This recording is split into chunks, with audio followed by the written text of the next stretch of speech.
Hey there, ladies. We have something a little bit different for you now. So many of you are out there just hustling hard in the workplace. And, by the time you come home, you are exhausted. Who can even think about going to the gym then? Or, whipping up at the ultimate healthy dinner? Or even really taking time for yourself? So, we're going to be talking today with an expert in overwhelm, burnout, and she works with the some of the busiest and most exhausted business people out there as a consultant. So we're here with Marlyne Pierce, and she's going to give us some principles for really applying what she's seen from these people, what's worked, what hasn't, what she's seen in her own life for managing that overwhelm, managing that exhaustion so you can keep being out there kicking butt in your life, whether it's work or home or anything else you want to do. And we've found that a lot of times when you're trying to have that healthy lifestyle, it comes down to you're just too freaking tired to deal with it, to deal with the meal planning, all that. So as part of this healthy lifestyle, we want to talk about how can you really overcome this. So enough from me. Marlyne, take it away. Hi, thanks so much for having me, Kelly. It's a pleasure to be here. So I'm super excited to talk to your audience listening to this about burnout and overwhelm. As we had a brief discussion just now, I experienced my own burnout and overwhelm um, while working as a management consultant and traveling 100% per week, working with large Fortune 50 organizations. And it really, nothing is wrong with that. It was a great experience for what it was. However, at some point, I came out of alignment with my personal goals and what was of interest to me and what was exciting to me because I was pursuing another ideal of success that wasn't necessarily fully aligned. And then I didn't speak up for myself and I just kind of wanted to people please. And all of these things led to a state where I was in complete burnout and not really sure how to get myself out of the situation. Luckily for me, I was over time able to, obviously, because it's all project based, able to finish out that project and move on. And then eventually I decided to take a sabbatical in my career and went to yoga teacher training primarily for the transformational aspect. Yeah, This wasn't it's just a huge transformation, isn't it? yeah, and this wasn't just like a weekend class or Yeah. going to a weekend classes. I went to teacher training that's 2 months in LA, basically living in a hotel, very immersive experience, doing yoga 2 times a day, studying dialogue, studying yoga Wow. philosophy, etc., with 300 other people, I might add, from all over the world. So it was one of the best experiences of my life. I'm so happy that I did it. And coming out of that, I really was able to reconnect with my own values and reconnect with my own creativity and what made me spark, what made me sparkle and like really kind of think about these goals that I had been pursuing for such a long time were things that I was programmed with, right? I was kind of Yeah. told like this is the way to go and I was going on that path. Yeah. But by taking time to pull back and take a break for myself, I was able to then reevaluate and really understand what my next phase of life wanted to look like, what I wanted to Right. what I wanted it to look like, and how I wanted to most importantly how I wanted to feel, and what I wanted my life to be about. So that's how I started, so that was at my transitional point into teaching yoga, into more mindfulness work, really going deeper into this work. And obviously before I went to teacher training, I was also as a practitioner, I was a student. I was Yeah. students for many, many years. Yeah. But now once I had gotten through this process, I was able to then really apply the principles to my life more practically and really kind of understand at a deeper level the importance of taking care of myself, the importance of self-awareness. I recently did a talk for some really high-level tech ladies, and we were talking about I think my talk was around, why self-care is essential for high performance leadership. Amen. And I think one of the things that happened with us is we We want to be A players. We're high achievers. We're Mhm. smart. We're capable. We are so ambitious. Like, we want to really kill it. We want to show that we have the skill set and that we can make a difference in the world. I mean, we're not just wanting to make money, which is important, but especially if you're coming from a certain background, you definitely want to make money. You Sure. definitely want to get to a place of, um, where you feel powerful, where you feel like you have accomplished, right? Accomplishment is so Yes. important. Um, and then this leads us to going into wanting to be that A player. I always say wanting to be A players. Uh-huh. Gee, that And sounds familiar. and if anyone out there is like me, like if you got anything less than an A in high school or college or in school in general, you were like, no, I have to get an A. Like, it was not good enough to get like a B Uh, plus, A minus, like. you're in our heads. That's Like, that was totally. me. That was me. And I graduated from college summa cum laude, top of Yeah. the class. But I tell you, I did not really enjoy college at all, to be honest, because I was so super focused on getting those classes. I was working all as well. It wasn't a typical, away college experience. I was commuting every day and I was working and I was also had school. So for me to be able to maintain that average, it took a lot of dedication and discipline, and that basically meant for me, in my mind, no fun. I had no time for fun. I was like just blinders on, focused. And so anyway, fast tracking to where I was able to take some time off and do teacher training and basically go on a transformational personal journey. Coming back, I was teaching yoga and doing that sort of thing. I decided to have a baby with my husband, and at some point, I realized that I still missed that aspect of working in a corporate environment or working Sure. on big business and complex business. Problem solving. I really missed that aspect of it. So that's when I started kind of thinking about how could my life look different? How could it be more of what Marlyne wanted, and not just what Yes. society would think of Marlyne as being successful if I accomplished, right? Yes. Yes. Yes. Yes. Right. So as I was saying to these women, these tech ladies, I was saying, self care is not really just about going for massages, getting your nails done, getting your hair done, going to yoga class. Those are all aspects of self care, but true self care is really self awareness. Oh It's my really God, knowing I yourself. love that. That's an Yeah. amazing way to put it because sometimes we're like, I don't have time for that. I've talked to moms who are just like, I don't even remember the last time I got my hair colored or any of that. And putting it in that frame of self care as self awareness, I think is such a brilliant way to put it. Yeah, because the reason why I say that is because it might not be important to you to get your hair done Yeah. all the time. It might not be important to you to get a manicure or pedicure. And then by thinking that, oh, I haven't gotten my hair colored, oh, I haven't done this, now you're saying these are the things that I should be doing, and you're shooting on yourself instead of like, what do I really want to be doing? Like, what would really fill me up? What would really Right. feel exciting and Guilt, guilt, guilt.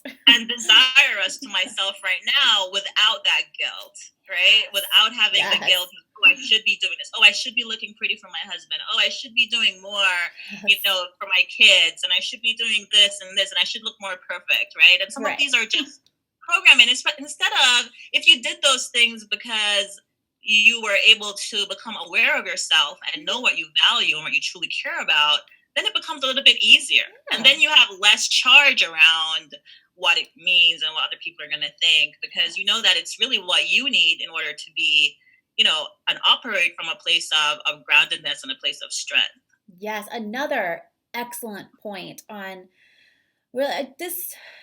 We tend to be a hard group to convince of self care. Not me. I have standing appointments for my highlights and massages and all that. But but Right. many of us we tend to put self care as a large topic with that self awareness, that being grounded to the wayside because it seems like that's not important. But, when you approach it like you're saying, of being grounded, you can't achieve all this in your life at work, at home, with your friends, volunteering, whatever it is, unless you are grounded. Now, I mean, we're getting a little yoga teachery on the people here, but it's something that is so important if you want to achieve. You need to have that foundation. Yeah, and it's it's fun. And there's two ways to think about it. You can think Hmm. about it as a foundation, having a solid foundation to Yeah. operate from, or you can think about it as a feeling of being centered, a Yeah. feeling of knowing who you are and what you stand for, so that you can operate from that place. Yes. Right, so that you are not directed by forces outside of you, but you have full control of your energy, you have full control Hmm. of your intention, and that gives you then Yes. full control of how you act, how you show up, and how you are in the world, which just gives you more personal power. Yes. So I think what I wanted to really share is a lot about, number one, when it comes to self-awareness, like how can we begin to get self-awareness, and not everyone has the luxury of like taking a sabbatical and going away for 2 months No, and that would going be training. awesome. We have daily lives. Like I couldn't do that now because I have Right. a toddler, so I have Yeah, no kidding. I have to be a little more closer to home. But in thinking about it, you want to figure out, and even a couple years ago, Mhm. Elizabeth Gilbert did that Eat, Pray, Love, Yes. and like she went on this whole journey, and then every woman was like going to Bali to try to find the guy that she spoke to. Do you remember this? Yes. She was on Oprah, Yes. and then everyone who was listening to that show was like, "Oh my God, I have to have my own eat, love, pray thing. I Yes. have to go to Italy and Bali, and I don't remember what the other place was." And I mean, good luck with that, right?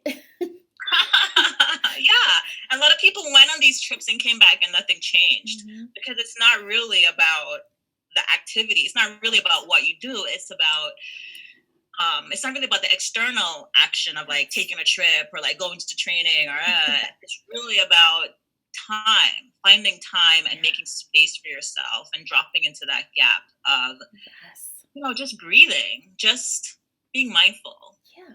How do just we slowing down a little bit. how do we do that? When there's so little space in general with your time, and it's hard to find that ease. How do we Yeah. do that? What do you tell these people that you consult with who are, in very exciting times of their lives and really scary times too? Yeah, and you're absolutely right. There are such disruptors. They want to change so Yeah. much with the world, and they want to do so many things. And there's so many things on the priority list. Yeah. They are last on the list. And so, what I like to say, the first thing is you want to change the world, but if you don't have the energy Mhm. and the strength to sustain change, you will not be able to do that. And the only way to start changing the world is to start changing with yourself. Start with Yes. yourself. Everything starts with the man in the mirror. Like I know it's a little Hmm. bit cliche, But it's true. but it really does Yeah. start with you, because you can be out there doing all the things and being, let's just say doing all the things. And Lord You know what I'm knows all these talking people about? are here, right? Yeah, we Yeah. all. Yeah, yes. Guilty. You can be out there doing all the things, but you're not able to do it sustainably or enjoyably or wholeheartedly or fully or with a sense of Yes. presence if you're not tuning in. So there are a couple Yes. ways to do that. One is from a physical perspective. I think our physical bodies are so important. And Hmm. as you know, you're also yoga teacher certified. So as people who are kind of trained in a mind Yeah. body relationship, you want to think about your body. You want to think about how you Yes. sit, how you stand. Just bring awareness to your body and how you're feeling. The quality of your energy, the quality of your emotions, the quality Yeah. of your breath. These are things that Absolutely. all clue us into: are we in a panic state? Are we in a state of fear or a Hmm. state of love? Right? Because those are kind Yeah. of the root to love. This When you're in the state of love, you're going to be joyful and happy and Yeah. gratitude and conscious and feeling expansive. Yeah. Right? When Yeah. you're in fear, you're going to be feeling anxious and like unsure of Hmm. like what's coming up next or how to approach situations. It's going to be running in your head, and you're not going to really know what to do with that energy because it's a fear Yes. energy. So by tuning into the body and the breath, you Hmm. automatically start to slow things down. Yes. And you can do something as simple as taking a deep breath, Hmm. 6 counts in and 6 counts out. and just letting it go. And over time, and as you do that for a few times, you can do it 10 times, 12 times, whatever works for you, how much time you Yeah, have. yeah. And just every time you exhale, just release everything. Just tell yourself completely release, completely relax. One of the things I've been using right now actually is a little mantra that says, I am here now. I like that, which is hard when you're balancing I am so here. I am much. here Yeah. now. I am here now because you're doing so. And the thing is, when we rush and we try to do everything, we're so busy. Yes. We actually make more mistakes. We have to redo things. Mhm. We miss steps. We forget the kids. You forget the things that you really have to do. Um, and if you just try to live by a to-do list, you kind of miss a little bit of the flow of life as Yeah. well. Because you're like rushing there and then rushing here, and then you forget to see, oh, it's really a beautiful summer day out, or Yeah. it's really a beautiful autumn day out, so you can Yes. actually kind of feel into what's happening around you. Yes. So I like to use the breath as a really Mhm. great grounding place. Why? Because the breath is always with you. You're always with your breath. You're always breathing. Hopefully, you're not holding your breath. Yeah. And if you're holding your breath, that's also a big sign that you're not, Yes. that you're not present, and that you're in a state of afraid or fear, Yes. right? Or that kind of um, energy, right? Yeah. So you're not feeling relaxed and in the flow. You're going to be feeling that what is it? Fight or flight Yes. thing I'm trying to Yes. think of. And that's why we hold our breath. So Right. if you can just tap into the breath, I think is one way. And then if you have time, because I know we're very busy, we're going in between meetings or whatever, just have time to even stretch. Just stretch your arms, open your arms, open up your chest. Yeah. Open up the heart space. Think about doing activities that are just doing some mild stretches that allow you to open up. And even if you're at work and you're having a hard day at work, you can go into the bathroom stall and do that. You can bend down and try to bend over as much as you can and let some blood flow to your head and take some deep breaths. Yeah. 5 minutes. That's basically resetting your body, resetting your mind, and re-energizing yourself, re-oxygenating yourself if you've been holding your breath or feeling particularly anxious or your stomach knots. These are just great, simple ways that you can just tune in. And if you do this for 10 minutes, you will feel the difference. You will absolutely, not even 10 minutes, 5 minutes, because 10 minutes feels like a long time, but 5 minutes, put a timer on the clock, 5 minutes, give yourself a 5-minute break in the day. Like if you can't do that, and you're a world changer, you're a high performance leader, you're someone who's here to make a big difference, to disrupt. There is absolutely no way that you can justify it to yourself that you don't have 5 minutes to breathe, open up your chest, become aware of your body, become aware of your surroundings, just look out, focus on something apart from all the thoughts in your head, clear some of the clutter, think about dropping into a quiet space. Yes. For a few moments.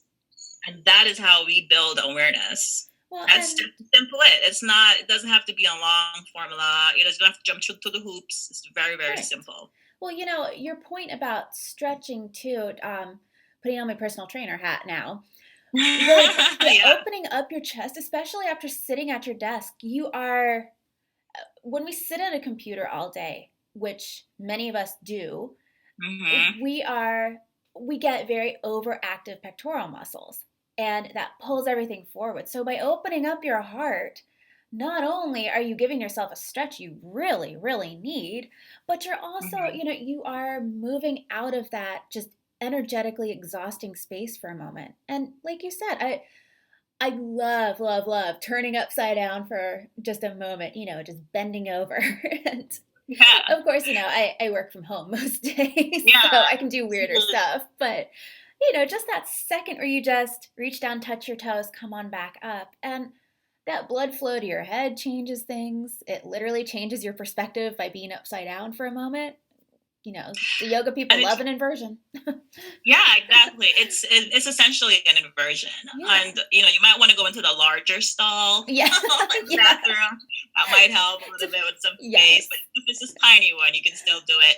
And it's just and basically, as you were saying, we're so crunched over at our desks.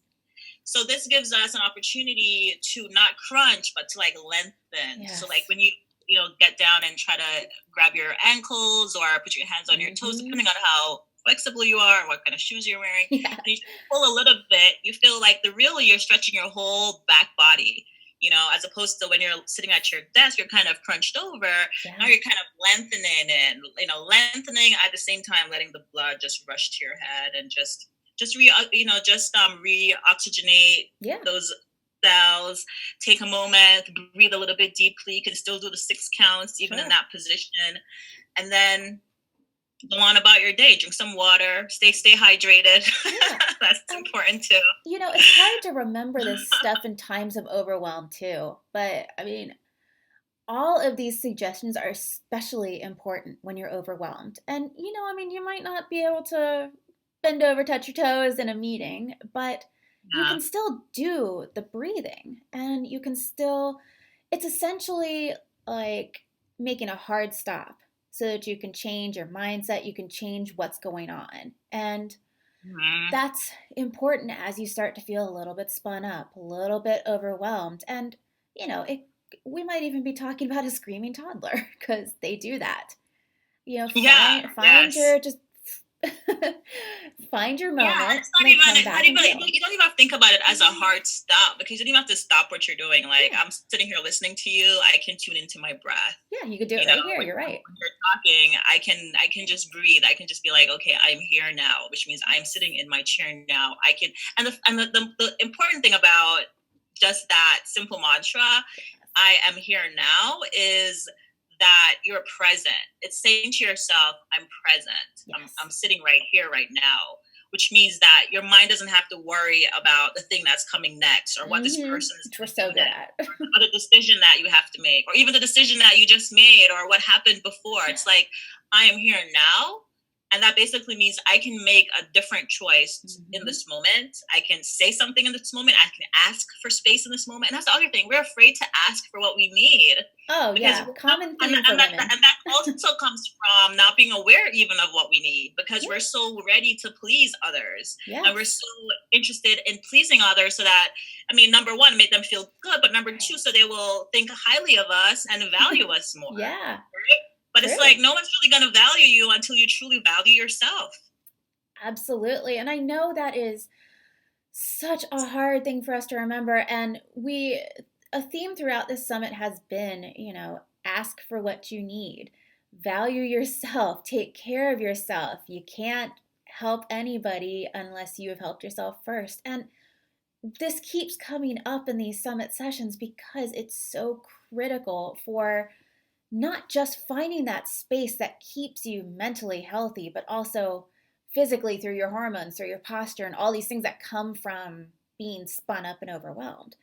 But Mm-hmm. also, learning these skills helps us maintain that lifestyle.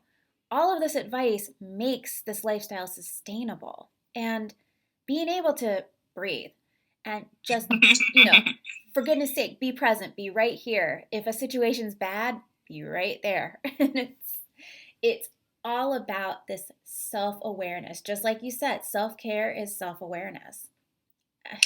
Yeah, and It's I beautiful. think once we start building this self awareness muscle, Hmm. my point is here. Once we start building the self awareness muscle by tuning into our bodies, tuning into our breaths, realizing what we Yes. need in each moment, then that helps us to start realizing how we can make changes that really will serve us better in our lives, Yeah. right? Yeah. Because then we have enough space to make sure we're saying yes to the right things, to make sure Oh, we say no yes. when we really mean no, right? And we can now feel it when our body is saying no and our mind and our mouth is saying yes. Uh-huh. you Uh-huh.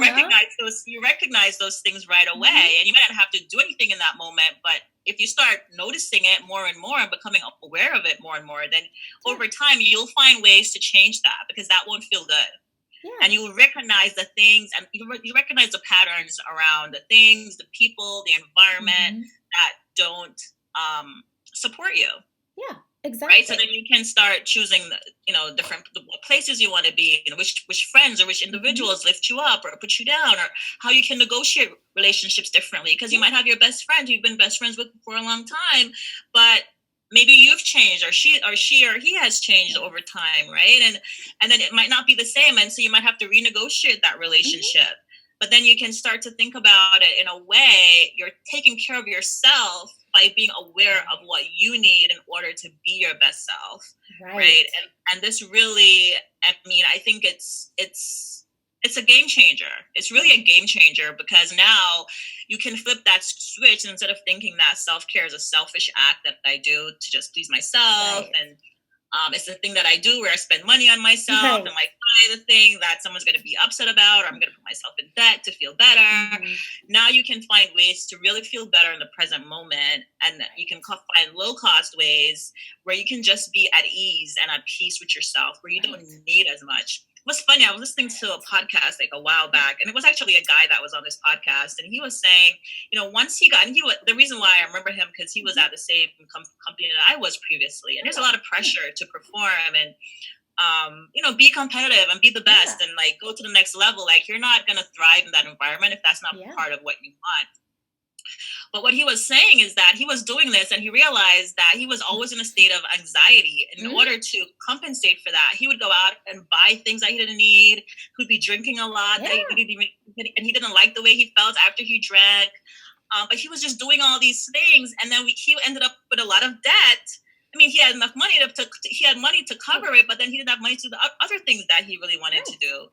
Like save for a really nice vacation, or even enjoy vacation when he was there, or there was just such an imbalance. Yes. And so basically, we start to see these imbalances because we're doing things that don't really align with us anymore. That Yeah. we start to see where we have imbalances, and those imbalances are in overeating, Oh, God, overspending, yes. over accommodating others too much, Hmm. making ourselves feel bad, and just not loving and honoring and respecting ourselves. Oh, God, That's just yes. so key. That's just so key to everything. It's the key to everything. It is. Yeah. When I hear about God, I mean, so many people in my life are, not to the point of they have a problem, but they're emotional eaters. They're stress eaters. Mhm. They reach for something to find that comfort, and that's a major complaint in the women I know who are really high achievers. And it's funny because you don't think of them as being that type of person, but we have to have this outlet. I mean, some people drink heavily. I mean, luckily, that's not the choice for many of my friends, but some drink heavily, some gamble, some, go out and start having Huh. these, You go yes, shopping, you date the wrong destructive. people, you're like addicted to, Yes. you know, bad guys or bad girls Yeah. or people that don't mean you Yeah. really well, It's and you just destructive. overcompensate destructive behaviors, and Hmm. you kind of rationalize it because it just basically anything to make you Yes. not feel the thing that you are running away from, or the Yes. anxiety or the depression, anything that makes you feel different. And that's basically what's happening. And that it's not going to change. We're not going to get out of those addictive things until we really start paying attention. And it doesn't Yeah. mean that you get perfect at any point. Like, no Oh, one is no. perfect. Like, when No. I start drinking too much wine, I know that I need to, like, okay, what's Yeah. going on here, like. Exactly. And that's not to say you that know you can't go out and treat no. yourself to something and that you can't house half a pizza one night. I mean, this isn't saying you can't do that if you're having fun. But if it is a behavior that's masking something, that first step is come into that self-awareness. Then you can figure out what's really bothering me. And then maybe you'll do something about it, or maybe just being aware, you're like, okay, I should probably Mhm. stop before. Mhm. There's that whole idea in addiction about halt, where you find out before you do some destructive behavior, whatever it may be. Usually it's like using heroin, but in this situation, something destructive. Are you hungry, angry? What is it? What L? Or tired? I get. Tired. I can't remember what L is, but it's one of those things Okay. where you take stock of whatever is going on. What's the real reason beneath it? And Yeah. sometimes your real reason is, I want a brownie. I mean, that might be your real reason. Or you're just like, I want a really great margarita. Totally cool. Yeah, and that's But yeah, fine. that's fine. And that's fine. That's absolutely fine. And if someone's telling, but the thing is that this helps you. This foundational stuff like helps you with everything else, Yes. because once you're aware of yourself and you're realizing, oh, I just want a margarita, oh, I just want a Yeah. cookie, oh, da, da, da.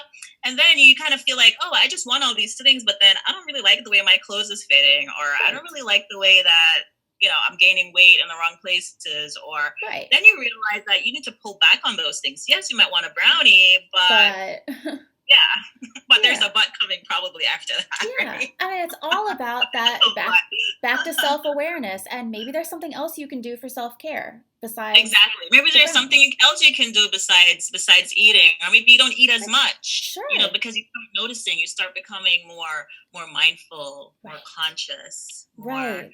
in tune with what's happening. You start to slow it down a little bit. This Right. doesn't have to change your personality. You're still you, but you're just more aware, and so you're not automatically Yes. reacting, and so Yes.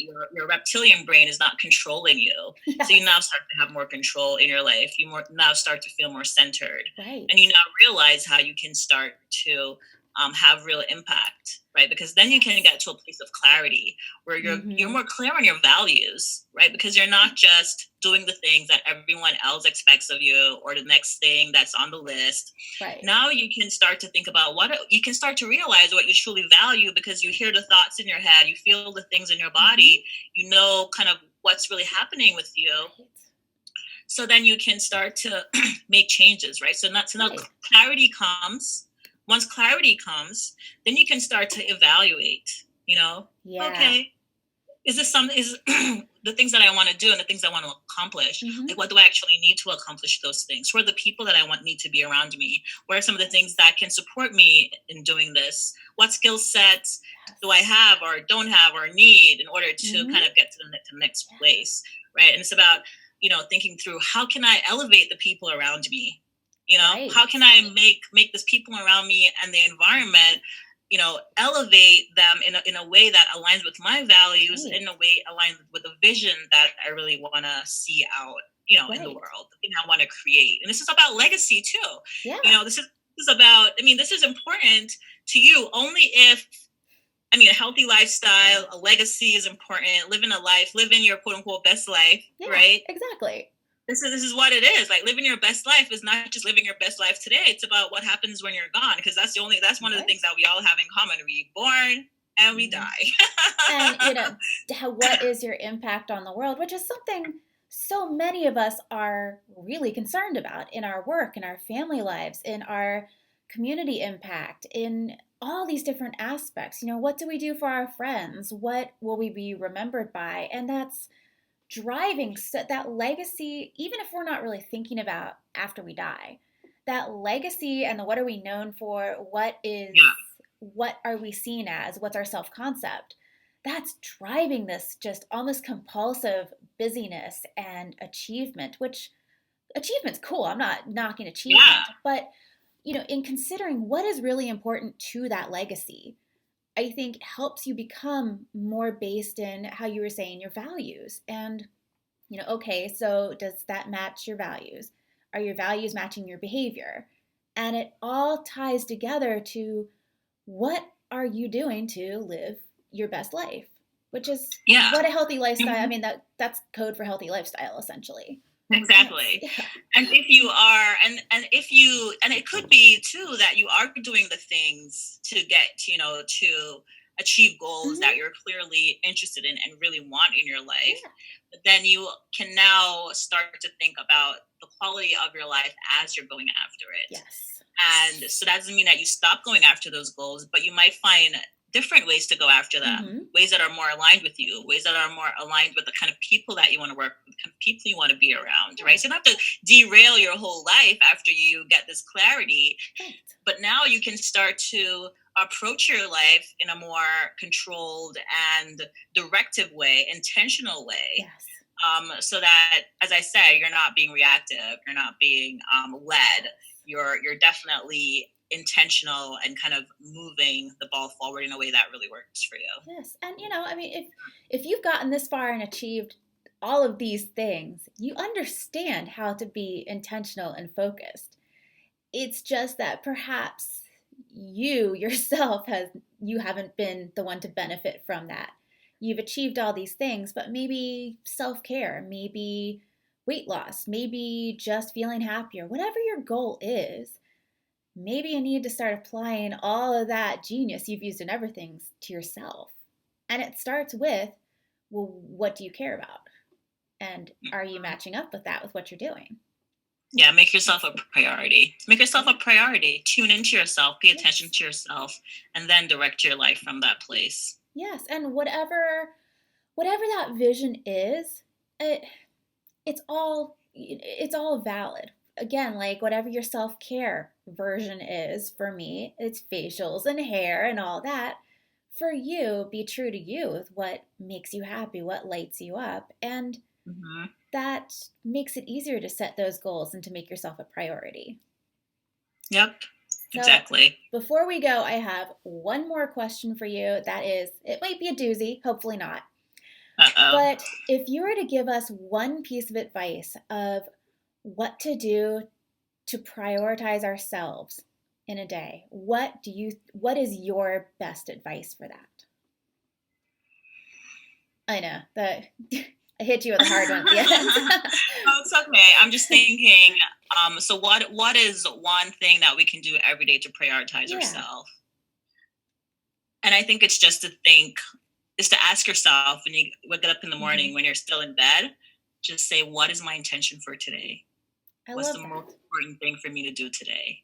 I love that. And then listen for the answer to that, and then focus on that through your day. And that's a way to, Yes. prioritize yourself, right? Because it's your intentions, what you Right. want. So, And that's perfect because I love how, that's going to take you no extra time before you pick up your phone.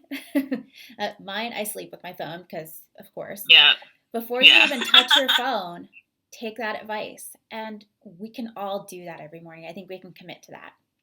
yeah. So, What is so my intention for yeah, today? exactly. And then are you matching up with that? Well, Absolutely. Yep, that's it. well, thank you so much for your advice. And you make me wish that I hadn't done just like a couple times a week for a few months yoga teacher training. So now I'm just like, oh, shoot, a sabbatical. That sounds great. But that is Yeah, not the goal. but exactly. thank you so much for being with us. This is tremendously helpful and really just some concrete advice for how to stay present so that you can kick butt. Well, Yes. Thank you, Kelly. It was a pleasure thank being you. here. Thank you so much.